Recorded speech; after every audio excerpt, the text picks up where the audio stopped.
Hey, Obinna, good to see you. You look so worried. Is everything all right? I'm having serious issues in my company. Balancing the interest of my company's many stakeholders like shareholders, management, customers, financiers, government, and community is giving us a problem. That has to do with corporate governance. Exactly. Then you need to get in touch with ICSAN. ICSAN? Yeah. Institute of Chartered Secretaries and Administrators of Nigeria. ICSAN. They provide you with seasoned and top-ranking professionals trained to uphold the standards of corporate governance and efficient operations. You can also get in touch with ICSAN if you want to become a Chartered Secretary and Administrator. Contact ICSAN by visiting the website www.icsan.org or call 009 06 601 69. ICSAN, the hub of governance professionals.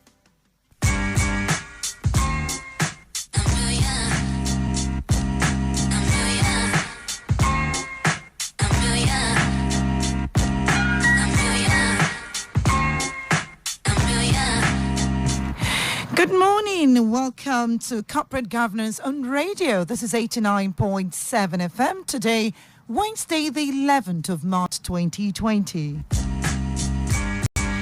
The Corporate Governance Platform is sponsored by the Institute of Chartered Secretaries and Administrators of Nigeria. This morning, we are taking a look at the relevance of induction program for directors. My name is Olabisi Omidiri.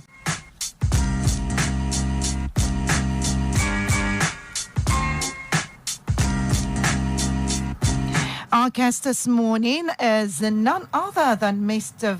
Frank Olawale, FCIS, the chairman of the Lagos State chapter of the Institute, a council member of the treasurer of the Institute, and also principal Frank nominees. Good morning, sir. Welcome to the show. Yeah, good morning. All right. Nice to be here again for the uptenth time. All right, we appreciate that. Thank you. And also Mr. Kayode Ketefe, ACIS, Head Research. Good morning. Welcome to the show. Good morning, Olabisi. Not forget... Your guest is Francis Olawale. All right, Mr. Thank you very much for that, Kade. All right, my apologies. And I also have in the studio Mr. Yinka Oguntoyibo, Manager Education. Yinka, good morning. Good morning. All right.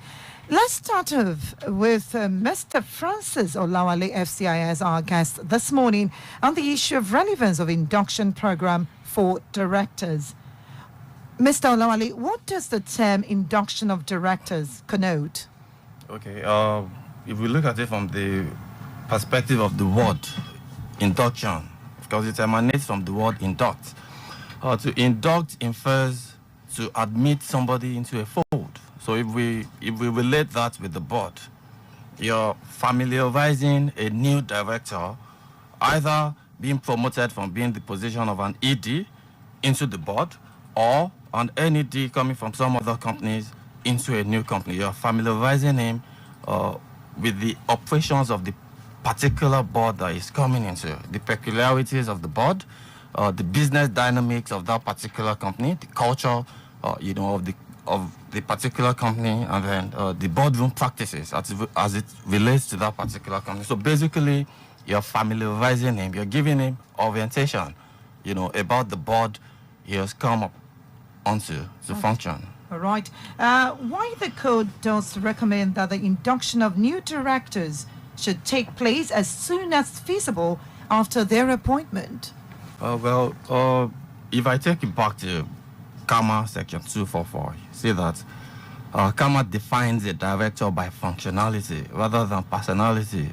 And CAMA says a director is any person, so appointed by the company to manage and control the business, of the company. So basically, directors come on board for business. It's not a status, reward. It's not a status thing. It's for work, So it only makes sense that as soon as somebody comes on board, you equip him with the right tools in terms of knowledge, the peculiar skills, that he requires to function effectively on that board. That's the reason why the code, says as soon as practicable. Okay, so how is induction of directors different from continuous education of directors? Okay, like I said, I already defined induction, earlier. But then continuous training basically has to do with professional development. You see, board, part of the reasons the conditions for which you appoint people onto board, part of it could be, talent, part of it could be qualification, part of it could be precedence, the track record of the person. However, it takes a bit more than all of those, to be effective on a particular board. There are recurring developments. Okay, let me break it down. Currently, the world is battling with coronavirus, the Nigerian economy, and then this has had an impact on Nigeria. For example, our oil prices is at its all-time low of like $30 per barrel.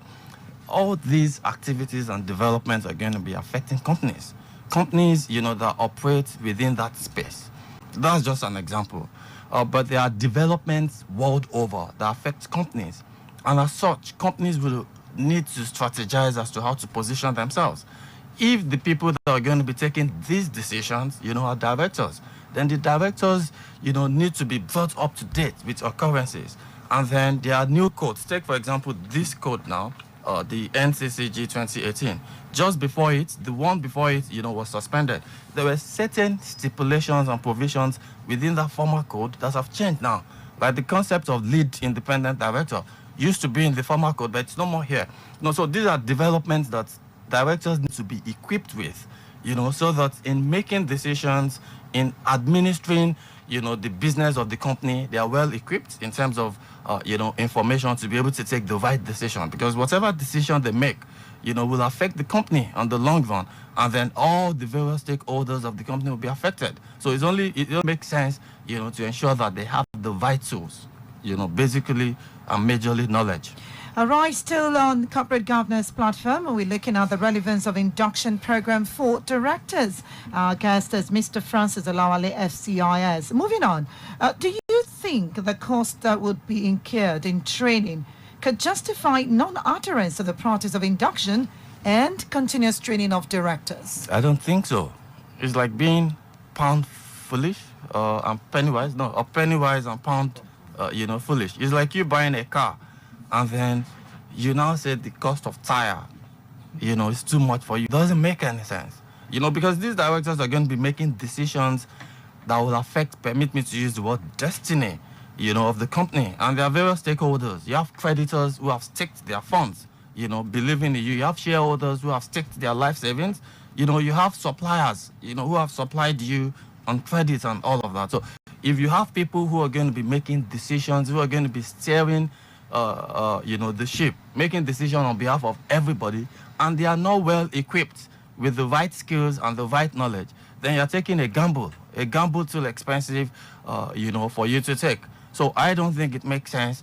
Well, we may talk about rationalizing the costs, being reasonable with it, but the fact that directors need to be trained is not negotiable. Right. The code provides that all directors should participate in periodic, relevant continuing education programs to update their knowledge and skills and keep them informed of new developments in the company's business and operating environment. Now, with all this, what rationale do you think is behind this provision?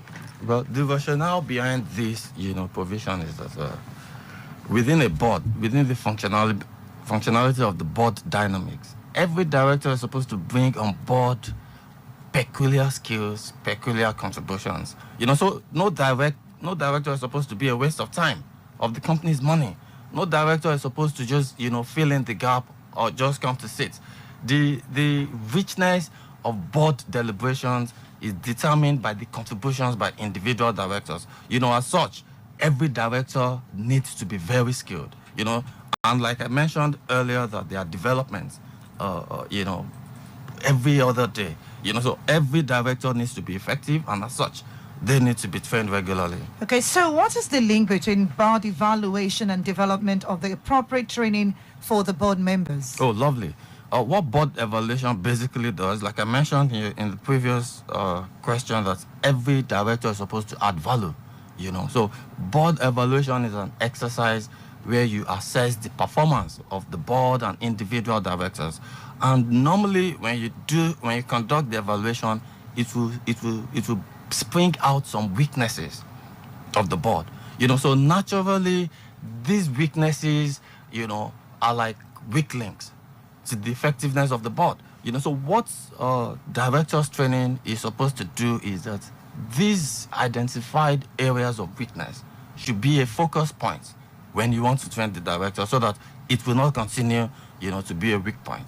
The code provides that training programs should be at the company's expense, but should not be such that puts undue strain on the company's finances.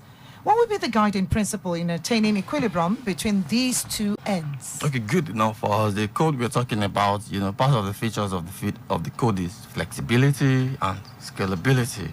I mean, it's a question of cutting your coat according to your size now, or according to your materials, that you have. So what I think the guiding principle, here should be caution, and then looking at the current situation and the scale of the company. So why do we want to have a startup, company, or a company, that has not existed for such a long time, do directors training in Dubai or Ghana, for example? You understand what I'm saying? You could scale it down to what the company can afford. And like I said earlier, not training directors is not negotiable. However, you look at the pulse, of the company, and you ensure that you have the right content, you have the right facilitators to facilitate the training. Corporate Governance Platform 89.7, looking at relevance of induction program for directors. We'll take that short break. We'll be right back. Stay with us. Hey, Obinna, good to see you. You look so worried. Is everything all right? I'm having serious issues in my company. Balancing the interest of my company's many stakeholders like shareholders, management, customers, financiers, government, and community is giving us a problem. That has to do with corporate governance. Exactly. Then, you need to get in touch with ICSAN. ICSAN? Yeah, Institute of Chartered Secretaries and Administrators of Nigeria. ICSAN. They provide you with seasoned and top-ranking professionals trained to uphold the standards of corporate governance and efficient operations. You can also get in touch with ICSAN. If you want to become a chartered secretary and administrator, contact ICSAN by visiting the website www.icsan.org or call 009 06 601 69. ICSAN, the hub of governance professionals. Corporate Governance Platform on Equator 9.7 FM. Moving on now, as we are still looking at the relevance of induction program for directors. Now to Mr. Kayode Ketefe, FCIS, the head research. What advice does the Institute have for firms and organizations who do not place due premium on training of directors? Thank you very much, Olabisi. Now let me start by saying that apart from the fact that non-adherence to the practice of induction and continuous training for directors is a breach of the Nigeria Code of Corporate Governance 2018 and is a breach of our global best practices. Apart from this fact, non-adherence has a lot of disadvantages, and adherence has its own inherent advantages. To start with, induction and continuous training have the effect of empowering the directors to discharge their duties more efficiently and effectively. It also helps them to avoid liability by knowing how to deal with situations by applying knowledge and insight acquired through such training. So, as a matter of fact, some directors, like non-executive directors, they even require the initial induction before they can even start to function properly on the board. Being outsiders of the business, having stated that, I must also hasten to add that all directors, including the executive ones, need both the induction and continuous training to be able to function very well. So it's for this reason that I advise all companies and organizations to take issue of directors' induction and training very, very seriously. That's amazing. Does the Institute organize induction and continuous training for the new and existing directors, respectively? Thank you very much. Our training department by now has already acquired a reputation for providing top-notch training on diverse topics on corporate governance, which of course includes the one we are treating now, that is the induction and continuous training of directors. This training is of two folds. The first is the periodic training that the department organizes from time to time to invite people to attend. And the second one is the specialized training that is organized for specific companies that require it. That we have the service being provided by your institute. We need you to help train our directors. So ICSAN has been doing that and doing that very, very excellently. All right, thank you so much, Mr. Kayode Ketefe. Now, moving on to Yinka Oguntoyinbo, Manager Education. Tell us, what programs does the Institute have at the moment and how we can reach the Institute? Oh, thank you. Registration for the Institute's June 2020 examination diet has commenced and will end on the 30th of April. So members of the public who are interested in becoming members of the Institute can take this opportunity to register and become members of ICSAN. The registration is done on our website, and the website address is www.icsan.org. And for more clarifications about the Institute and the program itself, they can reach us on 080 90 66 0169. Okay, 0809 066 0169. Then lectures are also organized for those who are interested in becoming members. And we have lecture centers in Lagos, and they're located in Ikeja, Lekki, Yanopaja, and Ipaja. And for people who are outside Lagos, we have lectures in Ibadan, Uyo, Abuja, Port Harcourt, Kaduna, and Calabar.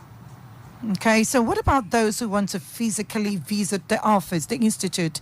Where is it located? Yes, the office is located at Plot 6, Elephant Cement Way, Alausa, Ikeja. And we operate from 8 a.m. till 5 p.m. Mondays to Fridays. Okay, thank you so very much. Yinka Oguntoyinbo, Manager Education. And coming back to Mr. Francis Olawale, yes. Okay, thank you very much. I want to use the opportunity to invite all members of my chapter. Tomorrow is our 2020 annual general meeting. It's going to be at the Secretariat. What's the name of your chapter? Lagos State Chapter. Okay. The flagship chapter. Yeah. I wanted you to emphasize that. Yeah, Lagos State Chapter. AGM is tomorrow, and then the time is 10 a.m. I look forward to seeing all my members, there. Ironically, it's going to be my last AGM as chairman of the chapter. So I look forward to seeing you all. Congratulations, and Thank you very much. Thank you so very much, Mr. Francis Olawale, FCIS, for coming on the show. You've been able to highlight and shed more light on relevance of induction program for directors. Thank you again. Thank you for having me. And also the head research, Mr. Kayode Ketefe, ACIS. We appreciate you. Well, obviously, I'm happy to be here. Okay. And to all our dear listeners, don't forget to join us same time, same station next week Wednesday for another insightful edition of Corporate Governance Platform. My name is Olabisi Omidiri. Have a great day.